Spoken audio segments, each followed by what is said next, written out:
Shalom प्रियो, आज आपके साथ मैं एक पुस्तक को साझा करना चाहता हूँ जिसका शीर्षक है सुप्रभात पवित्र आत्मा और इसके लेखक हैं पास्टर बेनी हिन। इस पुस्तक के द्वारा मेरे जीवन में एक बहुत बड़ा परिवर्तन आया। मैंने जो कुछ भी सीखा, मैं चाहता हूँ कि इस संसार का प्रत्येक मसीही वह इस पुस्तक के द्वारा सीखे।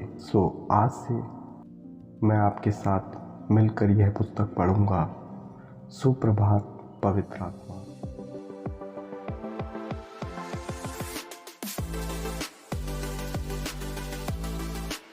अध्याय 1।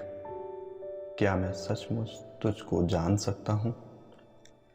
बात सन 1973 के क्रिसमस के 3 दिन पहले की थी। टोरंटो की वह चुभती ठंड की शीत लहर की चादर ओढ़े सूरज उदय हो ही रहा था। अचानक वह वहां था। पवित्र आत्मा ने मेरे कमरे में प्रवेश किया। वह पवित्र आत्मा उस सुबह मेरे लिए उतना ही वास्तविक था जितना कि अभी आपके साथ यह पुस्तक आपके लिए वास्तविक है।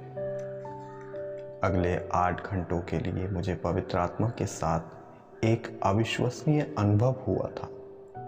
उसने मेरी जिंदगी की दिशा ही बदल दी।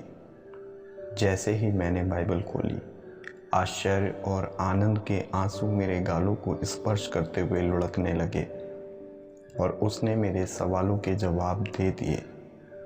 ऐसा लगा कि मेरा कमरा स्वर्ग के गोलार्ध में उठा लिया गया था और मैंने हमेशा के लिए वहीं रहना चाहा। मैं अपनी उम्र के 29वें वर्ष में था और यह भेंट मेरी ज़िंदगी की आज तक के जन्मदिन या क्रिसमस के इनाम में सर्वश्रेष्ठ था।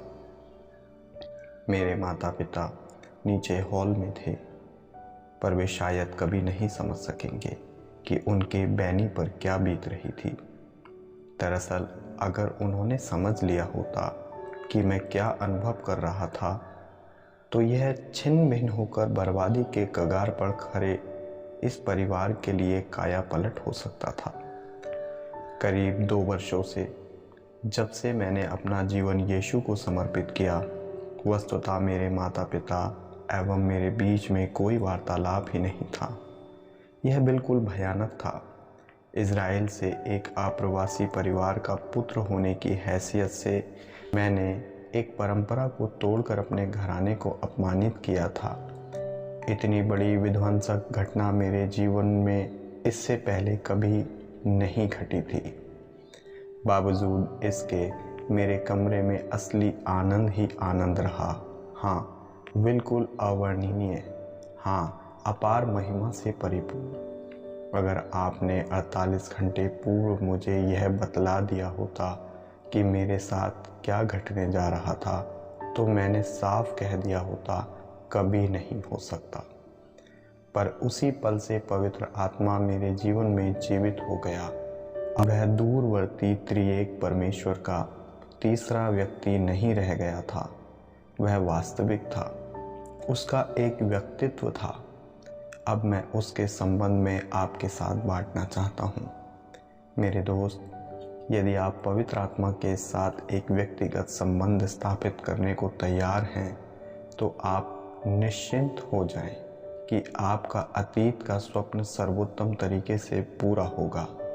तब तो आगे बढ़िए, अन्यथा मेरा आपसे अनुरोध है कि आप इस पुस्तक को हमेशा के लिए ही बंद कर दीजिए। यह ठीक होगा। पुस्तक बंद कर दीजिए, क्योंकि मैं आपके साथ जो बांटने जा रहा हूँ वह आपके आत्मिक जीवन को बदल डालेगा। अचानक यह आपके साथ घटेगा। यह शायद आपके पढ़ते रहते वक्त या आपके प्रार्थना करते समय होगा, अथवा आपके गाड़ी चलाकर काम पर जाते वक्त होगा। पवित्र आत्मा आपके निमंत्रण का जवाब देने जा रहा है। यह आपका घनिष्ठ मित्र, आपका मार्गदर्शक, आपका शांतिदाता, आपका आजीवन साथी बनने जा रहा है। और जब आप और वह मिल जाएंगे, तो आप कहेंगे, बैनी, मुझे आपसे कहने दें कि पवित्र आत्मा मेरे जीवन में क्या कर रहा है। ईश्वर की सामर्थ प्रकट हुई। पिट्सबर्ग में एक छोटी रात।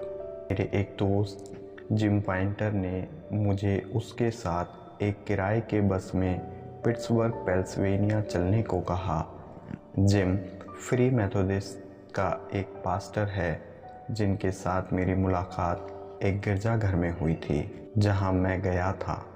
वह दल एक चंगाई सुसमाचार प्रचारिका कैथरीन कुलमैन की सभा में जा रहा था। सचमुच मैं उनकी सेवकाई के बारे में बहुत थोड़ा जानता था। मैंने उन्हें टेलीविज़न में देखा था और उन्होंने मुझे विस्मित कर दिया था। मुझे लगा वह अजीब सी बातें करती तथा विचित्र दिखाई देती थी।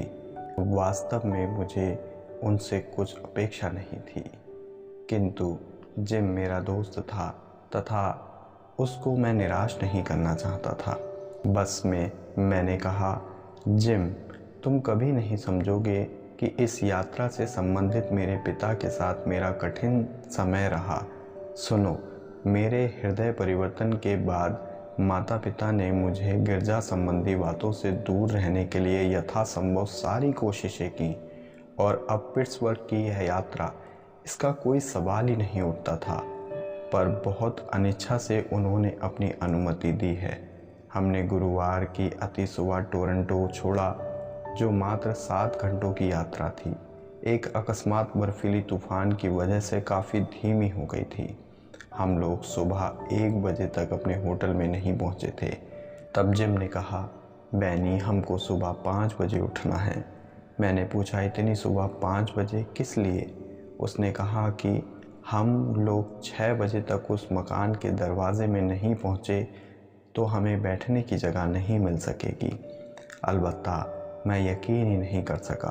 क्या कभी किसी ने सुना है कि गिरजा जाने के लिए उस कड़ाके की सर्दी में सूर्योदय के पहले से ही बाहर खड़े रहें?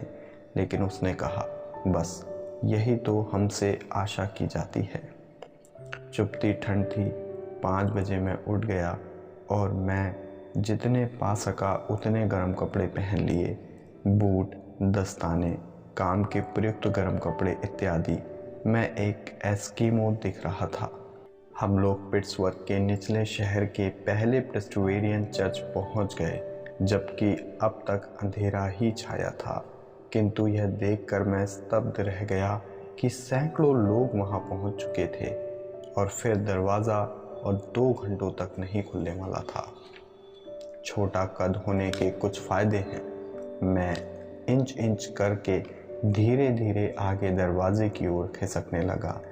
जिम को मेरे ठीक पीछे खींचते हुए वहाँ तो दरवाजे के सामने की सीढ़ियों पर लोग सोए हुए थे।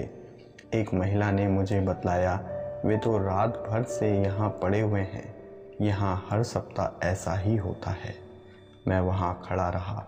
मैं तुरंत कांपने लगा, मानो शरीर को किसी ने कसकर पकड़ लिया हो और वह मेरे शरीर को झंझोर रहा हो।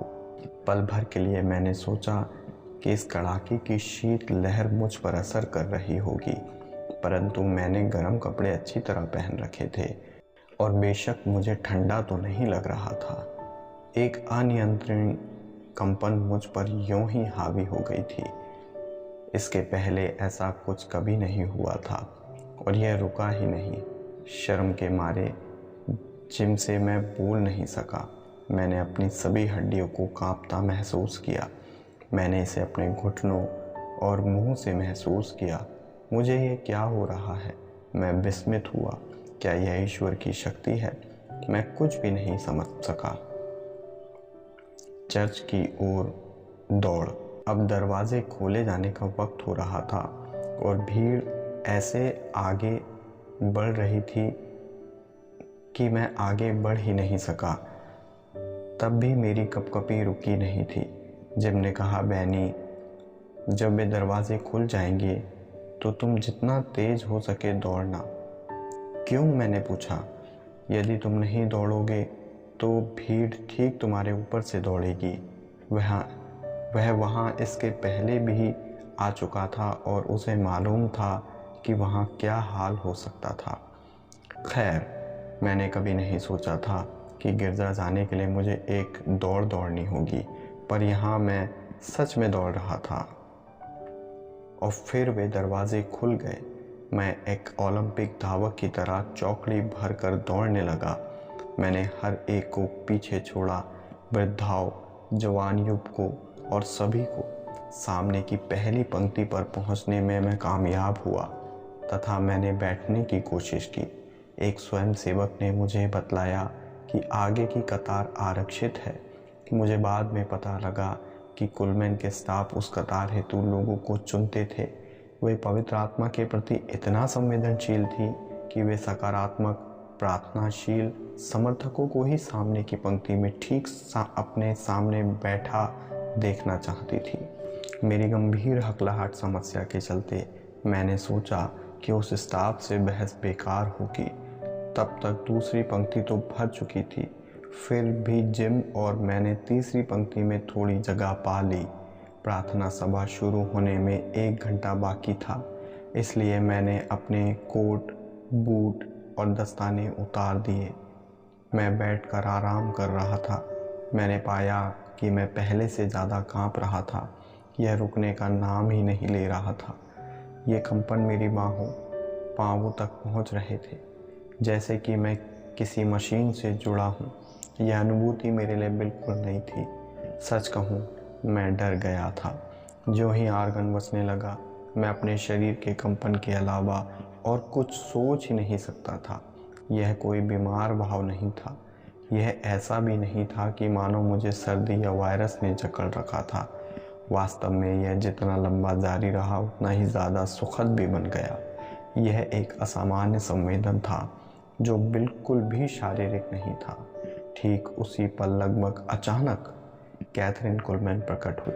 पल भर में उस भवन का सारा माहौल आवेशित हो गया। मुझे नहीं मालूम था कि अब आगे क्या आशा करनी है। मैंने आसपास कुछ भी महसूस नहीं किया। आवाज़ें नहीं, स्वर्गदूतों का संगीत नहीं, कुछ नहीं।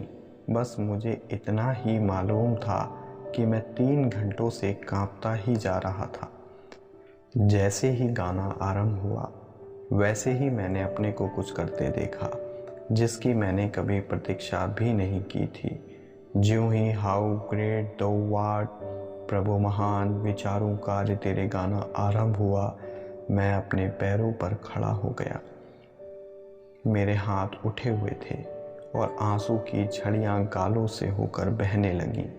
यह ऐसा था मानो मैं विस्फोटित हो गया था। इससे पूर्व कभी भी मेरी आंखों से आंसू इतनी जल्दी नहीं टपकते थे। इसे हर्षोन्माद कहें। यह एक अपार महिमा का सघन भाव था। मैं साधारणता गिरजे में जैसा गाया करता था वैसा नहीं गा रहा था। मैं संपूर्ण आत्मा से गा रहा था।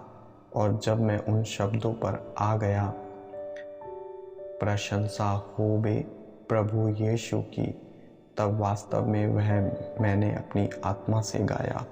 मैं उस गीत के भाव में इतना तल्लीन हो गया कि यह समझने में मुझे थोड़ी देर लगी कि मेरा कंपन कब से पूर्णतः समाप्त हो चुका था।